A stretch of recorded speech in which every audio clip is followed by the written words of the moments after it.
I'm Tara. I'm Ryan. We love Disney movies.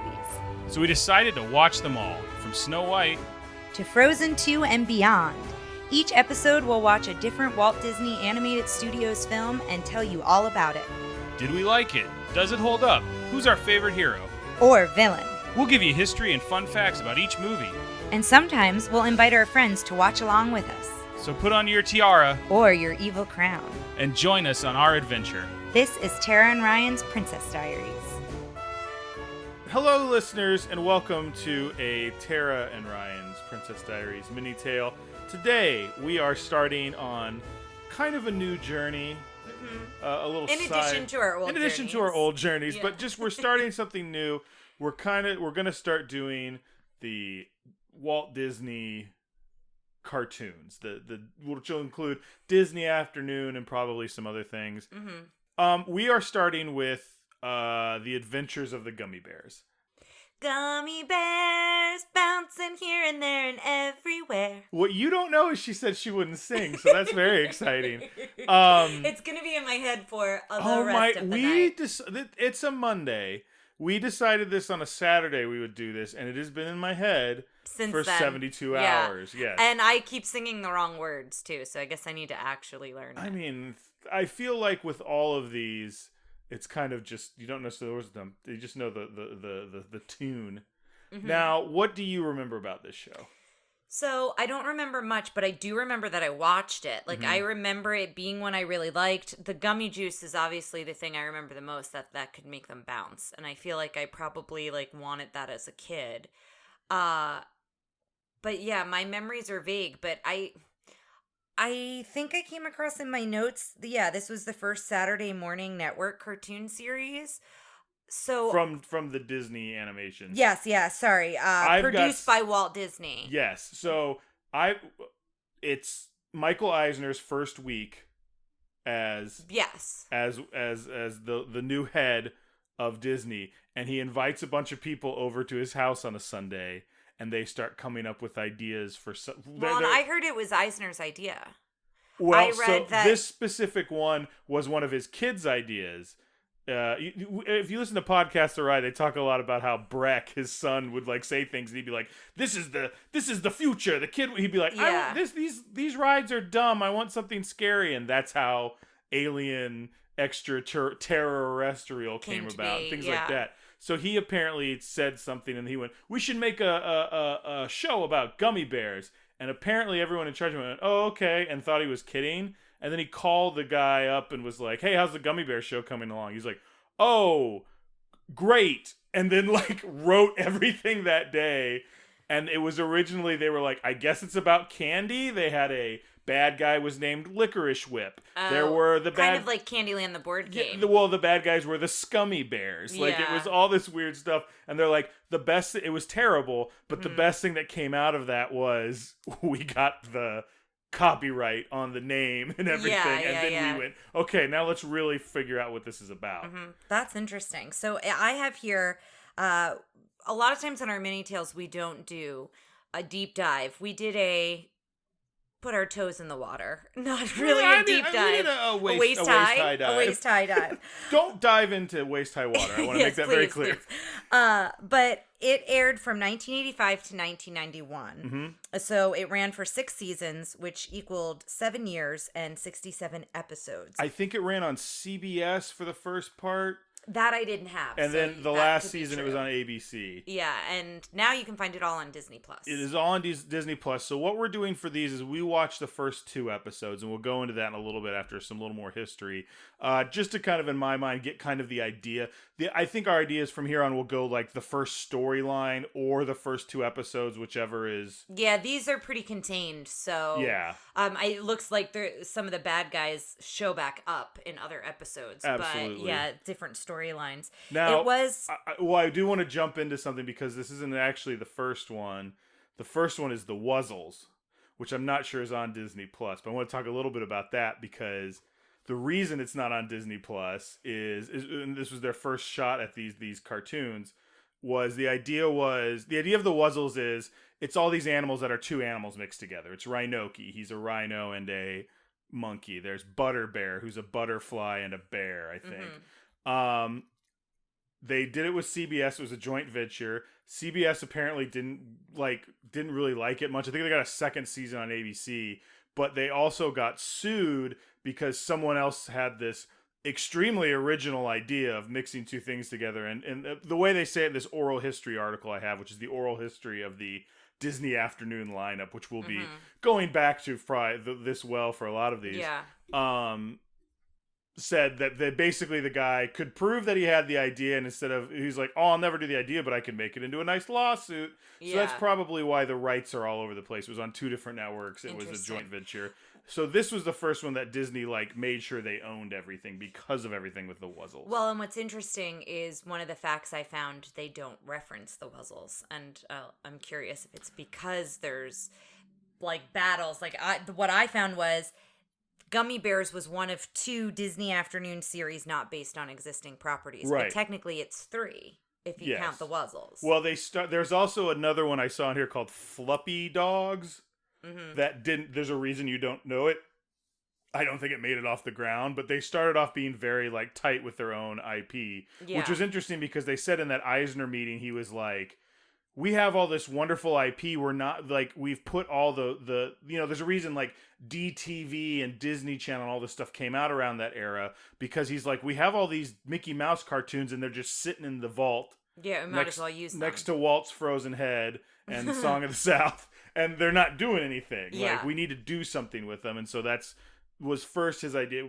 That's why we start getting some of that stuff here. And he's like, we need to come up with stuff because movies only generate IP and licensing once every so many years. This is before they started doing the every year in the Renaissance. Mm-hmm. But that was, it's interesting to look back, because I think nowadays we kind of look at the Disney business plan as kind of cold and not feeling, and have this. Well, it's because they own everything now, right? But that's the same thing that's going. This is a big product of the 80s push for marketing and for business and entertainment through cartoons and stuff like that. Yeah. But I don't know. I look back on this with a little more fond memory, even though it is he's like, we need to have this many cartoons so we can have this many toys and we can do this. But I find it endearing somehow. Yeah. I don't know. Well, the other one that I should mention is, I said one of 2, and if you count Wuzzles, it's one of 3, is Gargoyles. Yes. And then Gargoyles isn't out for a while. It's early 90s. Yeah. And then I also have how the series was financed, and I just took a picture because it was too long to write it down, so I wanted to read this. To finance the series, Disney Television Animation was able to draw upon financial resources supplied by the corporation in anticipation of profiting when the series entered syndication, as opposed to established TV animation competitors like Hanna-Barbera, who had to depend primarily on network TV license fees to finance their content. So I found that really interesting, how they figured that out. This allowed the series to be produced on a comparatively lavish budget for higher quality writing and animation for television. I was going to say that watching the first 2 episodes, it looks better than most cartoon animation, especially in the 80s. Yeah, it says, with this series becoming a major success because of these production values, it made Disney Television Animation immediately a major force in the medium. So going back to their business plan, their marketing, they're very smart with thinking about syndication and how they were going to get the money to kind of fund these projects, as opposed to kind of, I guess, what was currently happening with Hanna-Barbera and other cartoons. So I feel like we jumped into this without really assuming you knew about the Gummi Bears. But let's take a second and go over, kind of what's going on if you don't.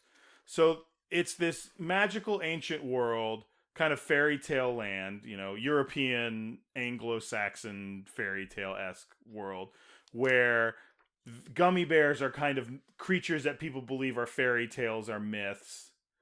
There's a young boy whose name is already gone, but he's pretty much Cavan. And he's very much like Wart from Sword in the Stone. There's even a Sir Ector guy who's like, you think you believe in gummy bears? What a baby! Yeah, which is, I think, the son of the guy who Cavan is a page for, which is very similar to Wirt's. Sir Tuxford or which something. Which is Wirt's like story. Wirt is a page to him as well, so it's similar. Well, it's drawing a lot from a lot of. Well, so the gummy bears are a mythical being that used to help everyone, and as you go along this series, you find out they used to be these like technologically advanced. They create aqueducts. I think in that one we saw a little bit of, they create like a flying machine. Like there's all this stuff, but the mysteries have been lost. They have all these tunnels. Cavan runs into a group of about 6 gummy bears. We'll get into why 6 is a very important number to Tara here in a second. But they're this group, and he's like, "Oh my gosh, we found you!" And they're like, "We have forgotten. We don't know anything. That was so long ago." Like, I like that kind of idea that they're like, yes, we're the gummy bears, but like we're kind of a mystery to ourselves. Yeah, we're still discovering, and we have to stay hidden because there's no more of us. Yes. We are kind of the last of our kind. I wonder if they go into like being distrustful of humans. Like there seemed to be like, back in the days it was like humans and gummy bears coexisted, and now they're kind of like. Well, I'm wondering if humans are why they don't exist. Maybe. I'm sure they haven't gone into that yet. Yeah, I don't know that even a child's like afternoon show they want to be like, and they were murdered. Yeah. I don't think they're going dark just yet, but. Well, and I've got like a lot of more interesting facts, so I don't know if you want to talk about the episodes first and then loop back in on facts. Well, let's talk a little bit about the world, because there's an interesting thing I found in it was, so gummy bears, I guess, comes from German. I'm probably, Bree, if you're out there, let me know if I'm wrong, but it's Gummi bar, which is rubber bear. Oh. So that's where they get the idea that they sense. drink the gummy berry juice and they bounce around. Yeah. That's the other thing. They know the secret of gummy berry juice, which is when gummy bears drink it, they bounce around like ping pong balls. When humans drink it, they get really strong for a minute. But it doesn't last very long for any of them. And if I remember correctly, that's the secret of gummy berry juice is like one of the driving forces going forward. There's that bad guy that sounds a little bit like Captain Hook. Mm-hmm. And who now knows that juice exists. So and I think that's his drive. He's the main villain, I believe. Yeah. It's Duke Igby. The I names don't are not remember great. His name. The gummy bears we remember, but like, so that's the drive going forward. One thing I did want to point out in the new DuckTales, there's a whole thing where Scrooge goes on an adventure to find a secret formula, and you don't know what it is. When he gets there, you find out it's gummy berry juice. Oh, that's awesome! And so they drink it, and like they get strong and bounce around and stuff. Yeah. So we've got this cast of characters, the gummy bears, the 6 gummy bears. Do you have their names? I do. So Gruffy is kind of like grumpy. He's wearing a green hat, but I he's love very that he's bothered. I love that he's like the shortest one who's not one of the kids. Yes. That became a big thing. He was like, he's got a big chip on his shoulder. He's got kind of a Napoleon complex. He should be voiced by Joe Pesci. He's not. I didn't mind his voice. Ryan doesn't care for it. It changes in season 2 to a similar voice. But by a different actor. Mm-hmm. Then there is Sunny, who looks like Peter Pan. Has a Peter Pan kind of outfit. I like her kind of like... there was something where I was reading on Twitter where it was like a shorthand to show a strong female in like video games and stuff lately is to do that undercut haircut. Oh, yeah. But I think she kind of has the undercut. Just like a pixie cut. Yeah. I don't know. I thought it was kind of cool. Yeah. And then there's Grammy, who's my absolute favorite. Her voice is the grandmother from Mulan and a million other things. Rocky the squirrel from Rocky and Bullwinkle. June Foray. She's been in a ton of stuff. Then there's Tummy, and he is Lorenzo Music, who's Garfield's voice, and I did not know this, but Ryan educated me. Peter Venkman's voice in the cartoon of Ghostbusters. Little non-gummy bear trivia. Lorenzo Music voiced Peter Venkman in the Ghostbusters cartoon and Garfield, which is kind of funny because then Bill Murray goes on to voice Garfield in the movie. Yeah, so that's fun. So and then take that little piece of trivia, that little nugget to your next trivia night. And then Cubby is the last one. No, 1, 2, 3, you forgot 4, Zummy. 5. And Zummy. So Cubby is the little one, and then Zummy is like the elder. He's like he's kind of like Doc. If you're comparing them to dwarves, he's kind of like Doc because he's. Oh, he's exactly like Doc. That's a good. Yeah. pull. So he's like Doc. Grummy is like Grumpy, and then the other ones aren't necessarily a 1-for-1. Yeah. But those two are similar. So that makes up... Gummi is voiced by Jim Cummings in what is essentially Tigger's voice. Yeah, he goes in and out of sounding like Tigger, and I was saying it was interesting because he voices so many different characters. It was interesting that he chose Tigger's voice because it is very clearly Tigger's voice. But then I wonder if he's voicing Tigger at this point, though. Yeah, I'd be interested to know that. The mini adventures of Winnie the Pooh comes in a few years, so this might be his step. Because when we were watching episode 2, did you still feel like he sounded like Tigger? He goes in and out of it. Yeah. So in episode 1, he sounds much more like it. Then he kind of sounds like he's backed off of it a little bit. But anytime he says anything with a T, he very much has that trouncy, like how Tigger pronounces certain words. That's in there for sure. So you can very much hear that. The reason why 6 is very important is because one of my facts was that this year in 2021, Funko came out with all the what I thought was all the Gummy Bear Funko Pops. And I was like, oh my God, I can't wait to tell Ryan about this. This is so cool. This is so fun. And when I was a kid, I remember really liking Gummi. Like, I remember her. I remember what she looked like. Her voice was very distinct in my brain. And as we were watching, I was like, ooh, I'm going to put that on my Amazon list. They didn't make her, listeners. They made 5 out of 6 of them, and they forgot about Grammy. Hashtag justice for Grammy. Hashtag justice for Grammy. And let's just say, when you have a character that says a swift kick in the patootie, she's worth getting a Funko Pop. They were trying to get across a bridge, and Zummi's afraid of heights, and that was her suggestion. Yeah. I don't think we necessarily have to go into the I almost just wanted to watch the first 2 episodes to get an idea of what they feel like and talk about fine. Stuff. We don't have to go beat for beat like we do. I didn't really take notes beat for beat. Yeah. I wrote down that quote because I thought it was really funny, and I maybe had 1 or 2 other things from the episodes. Well, I've got a couple questions for you that are just general thoughts I had while I was watching it. Okay. Do you think it's odd that in this world they go, what a baby, you believe in gummy bears? They're fairy tales. Ogres.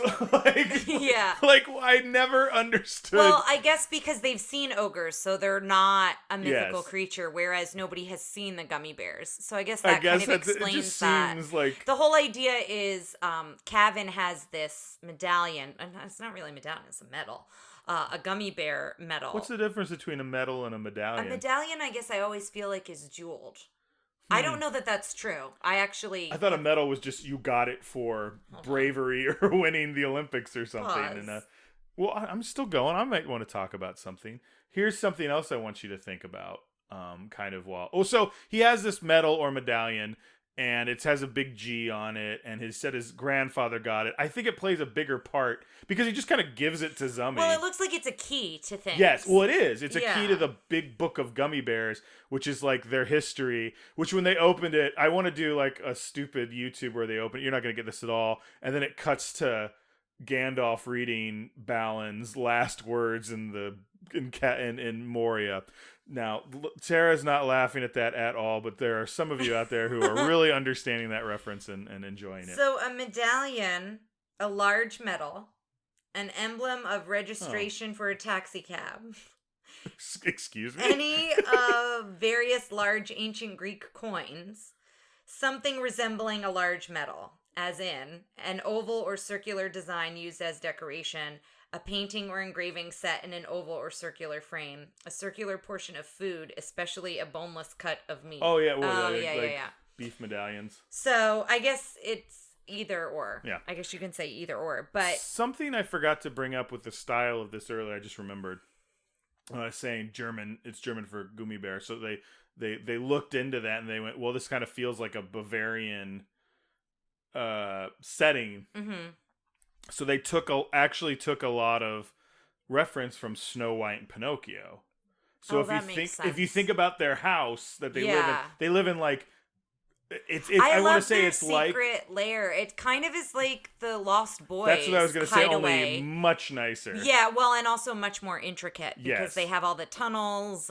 They've got like a roller coaster system that brings you all over the continent. And speaking of that, in 1991, A small part of Disneyland was temporarily outfitted as Disney Afternoon Avenue. Yes, I think we've talked about that a little bit on the DuckTales We may episode. have. And it featured characters from the shows, and one of the rides was a motorboat cruise. Now, I've never been to Disneyland, so I wasn't familiar with it, but it was temporarily... Careful your tap. It was temporarily rethemed as the motorboat cruise to Gummi Glen. So there were plywood... So why didn't they do a roller coaster instead of a motorboat? I don't know. I guess because they were just retheming It's probably whatever was there. Yeah, so the plywood characters from the show were displayed during the ride. So it's just... So it was just... Yeah. I mean, it was also during the end of the run. 1991 is the last year. Fair enough. But they did have walk-around characters. Oh, I didn't know that. I've seen pictures of that, and I found recently, I believe it's called Character Central, which is a database of them. I posted when I don't know. Yeah, the Mulan episode will have come out by the time this one comes out. But I went into there is a Ping costume, but they do not use it very often. They do not use it very often. I also, when I was looking up information, side note, because we talked about popples a while back, and on the Facebook page, that was a very popular discussion topic. Lots of people remembered having a popple. Listeners, you can get a Funko Pop of a popple. So if you want one, it's out there. The other thing that I found going back to gummy bears, there was a British supermarket, Sainsbury's, I think it's called. They manufactured and sold candy products called gummy bears. So they were based off of... On these? Yeah. Well, I mean, because there's gummy bears. Well, yeah, but these are specific to these? I think so. I don't know why they would have given that fact to just say they sold gummy bears. I mean, would you get off IMDb? I did. Sometimes they just do that? You can go on there and write anything, and some people will say some stuff. Well, sometimes. then maybe. Well, we'll double check that, and we'll let you know by the time we get to this. But yeah, I can't imagine they would give up that marketing opportunity. I know. I don't understand why. That could still be something they could sell in the sweet shop in the parks. Can I ask you a question? Sure. What do you think gummy berry juice tastes like? I think it's kind of sour. I thought very tart. Yeah, I thought very tart. Well, because Tummy keeps tasting the berries that I'm assuming they're picking for the gummy bear juice in the second episode, and he was tasting if they were ripe or not, and then they talk about it going bad. So maybe it is sweet, but I always pictured it to be tart. I always pictured it to be sour. Kind of a tart pomegranate is what I think of. Yeah. Maybe because it's a deep red in the show, and it also, you see those little palm... Yeah, those palm bottles. But yeah, I think I used to always think it was tart. Princess Kala, who is, there's a kingdom. It's set up very similar. I know. I have that note. But let's talk about her first. So Princess Kala is named after the daughter of the NBC president, Brandon Tartikoff. I don't know that I wrote that down right. Tartikoff. I've heard that name before. So it must have been NBC that it was. Yeah, must have been NBC on and then for ABC. a little bit, maybe. But her father, the king, Ryan, could not stop obsessing over his outfit because he's got this low cut shirt that just shows.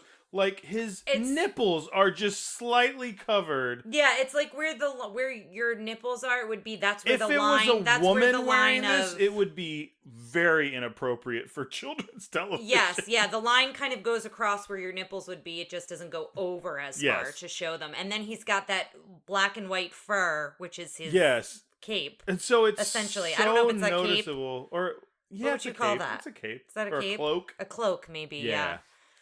And he was giving me King Triton vibes. But that might have been it. Well, this guy predates King Triton, doesn't he? If this came out in '85. Oh. This guy predates. This is old. This is older than you think it is. Didn't think about that. But I will say, I feel like he should have had a big tuft of white hair coming out of it. This looked like he definitely waxed his chest, and he had such a weird vibe. He was like, hello, maybe it was me not projecting, but thinking about this whole time. But it felt like like every time they yelled "cut," which they didn't because it's animated, he would go, "Do you like my chest?" Like it felt like that was just like the like. I didn't get that. I mean, did you like my chest? Once Ryan pointed it out, it was hard to not look at it anytime he came on screen. But the other thing that this is reminiscent of to me it has a lot of Sword in the Stone vibes, but it also has some Black Cauldron vibes. I was gonna say that the like because this Kala. came out the same year. Yeah, Princess Kala Felt like Elonui. felt very similar. The castle, we don't get to see the castle very much in these first 2 episodes, but it's designed kind of similar. So I'm super curious if I did not do this research, but I'm curious if anyone who animated this, like, did they go back and forth from movies to Disney afternoon cartoons, or were there separate animators for the Saturday it was separate morning animators. cartoons? I think they use a different studio, but they like kind of coached them in the Disney way. Got it. I believe it might have been a Japanese studio. I'll have to double check on that. And I will say, you said we didn't see a lot of the castle. Maybe it's because we spent so much of our relationship together watching Game of Thrones. But when the evil sculptor bursts into the princess's bedroom while she's sleeping, I'm like, oh, he's dead. Like, that was the first thing I thought. Like, the king's gonna find out he's dead. The evil sculptor was a really intriguing villain that I don't know that he comes back. So but... no, I would be shocked. The second episode, so the second episode is divided up in 2 shorts because sometimes they wanted to do that so that they could air this as a 30-minute show. They could also air it in other places. As like a 12, 15-minute show. But also help them get to the syndication numbers quicker because they could say, well, these are 2 episodes instead of 1. Mm-hmm. But one of them they did was this sculptor who threw like magic dust on things. Well, I guess he wasn't a sculptor. He was a con artist. He was a con artist. He would throw magic dust on animals and they'd freeze. And people would think they were sculptures. They were sculptures.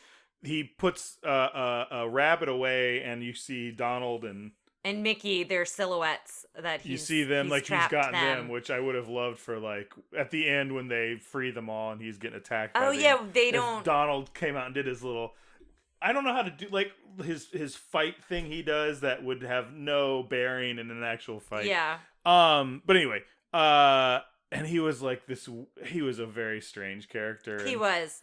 He was intriguing though. I liked him. He was weird, but yeah. I mean, I think it's definitely a show to check out. I think if you've never seen it, I do think they've done some good lore building, even off the first couple episodes. I remember really liking it as a kid. I kind of now want to watch all the episodes. Okay, that was going to be one of my questions coming out. Yeah, I'm like ready to continue to watch it. Low key, this is step 1 in my mini step plan to get you to watch Avatar: The Last Airbender. Knew it. And Justice League cartoon. Oh my gosh! Because we watched the Justice League Christmas episode every year. No, we're gonna watch the whole thing, start to finish. No, but we're currently barreling through Survivor, so it's gonna have to wait. It's gonna have to wait. But you would watch some more of this? This? Like I was ready to watch the next one when it was time to record. I was getting a little sleepy.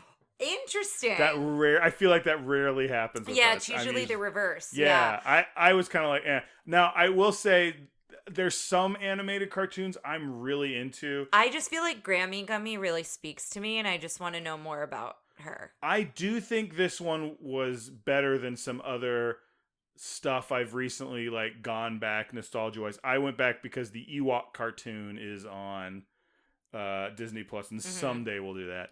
But I watched the first episode of that, and it was written by Paul Dini, who like invented Harley Quinn, was this like prolific comic writer and television writer and cartoon, like did Batman the Animated Series. The Ewok cartoon is garbage. I was like, and I think there's something to be said here. This was their first try. It's similar to Snow White. Like you think about Walt Disney, like Snow White was their first take at doing a major motion picture. Again, I don't want to dismiss the Wuzzles. Once you see the Wuzzles, you'll understand why. I remember watching the heck out of Wuzzles. But you know what I'm saying? They put a lot of thought, I think, into the lore. They put a lot of thought. It sounds like they went through several drafts of what they were going to be when you talked about how they came to be. Yes. But they put a lot of thought into the story. They also put a lot of thought into how to make money off of it. And I think that's partly why Disney owns everything now. I think there's a lot of... I think it's a stepping stone to getting really good with making money, because I don't know about a lot of merchandise with this as opposed to like gargoyles No, but stuff, just and the... I had like Darkwing Duck toys when I was a kid. Yeah, but I'm thinking from the syndication part. Mm-hmm. You know what I mean? What I was reading about that, like that alone to me is like a very smart business move. You know, I did not go to business school. I'm not trying to analyze how Disney does business. But at the same time, I think that shows what we go on to see many years later and how they do things. Real quick, so I had a couple questions I wanted to ask, and I got fine. through most of them except for one more, which is this theme song a bop? Does it slap? Is it a bop? I don't know. Okay. I hang out with 80 and 90-year-olds all day, and even if I didn't, I am not in the know. I don't know what a bop is. Do you like it? Is it a good song? Sure. Yeah, it's an earworm. It's for definitely sure. an I would earworm. say it's an earworm. I've heard it slaps, but I feel like that's old terminology now. But I'm saying that, and I'm not in the know either. But a no, bop I'm is just, not something that okay. I'm familiar with. It's mostly just want to talk about is it a good song, because like we're coming up. If we do the next one, we'll probably do of these Disney Afternoon will be like the creme de la creme, the DuckTales theme, which is like So it's just kind of comparatively this is comparable. I don't think it's this as is real good, close. but I think it is close, and it burrows in your brain. Absolutely. I like as soon as you said we're doing Gummy Bears, I immediately started singing it. And I hadn't seen it since I was a kid. Just wanted to let you know that the theme song is performed by Star Wars composer John Williams' son, Joseph Williams. Whoa! And in 2012, Alicia Keys performed her own surprise version of the song on Late Night with Jimmy Fallon. I'm obsessed with that, and you need to find that. That'll be up on the Facebook page. I'm obsessed to hear that. Got any more facts? I'm looking. I don't think I have anything else, but one more thing. But honestly, I don't think I have one more thing. Oh, okay. Well, guys, we're gonna go through a lot of these Disney afternoon and Saturday morning cartoon ones. If you've got one you're just dying for us to do, let us know on the Facebook page. Give us a call 707 yo TRPD1. I feel like I had something else to say there, but I don't. You can also email us too. You can email us. There's all sorts of ways to get a hold of us. You'll just listen to our little outro if you're looking for one of those. I'm excited about doing these. This was a lot of fun, and it was a quick little romp down memory lane for me. I will say one thing. I don't think I watched this one as much because I think this was the one as I was coming home from school on weekends, on weekdays. I didn't get home to start Gummy Bears. I got home to the end of it, so that might have been why I don't watch too much of it. Yeah, I was curious because at the beginning of the episode, you asked me about my nostalgia with it, but did you not have nostalgia with it? I don't know that you I think that's it. I remember it not being my favorite. Like, I think I wanted it to be more like Dungeons and Dragons-y, which is funny because we had the main page for it up and there was a dragon on there, but I think it was mostly just a lot of them were just the Gummy Bears going, like in this one where they're like, we got to get the water back on, and I was like, I want monsters, give me more monsters. Well, the ogres were in there a little bit in that episode, but I get what you're saying. Yeah. I was a kid who wanted as many monsters as possible on screen. So yeah, guys, let us know the next one you want us to do, but until then, we'll see you next time. All right, take care. Thanks for listening to Tara and Ryan's Princess Diaries.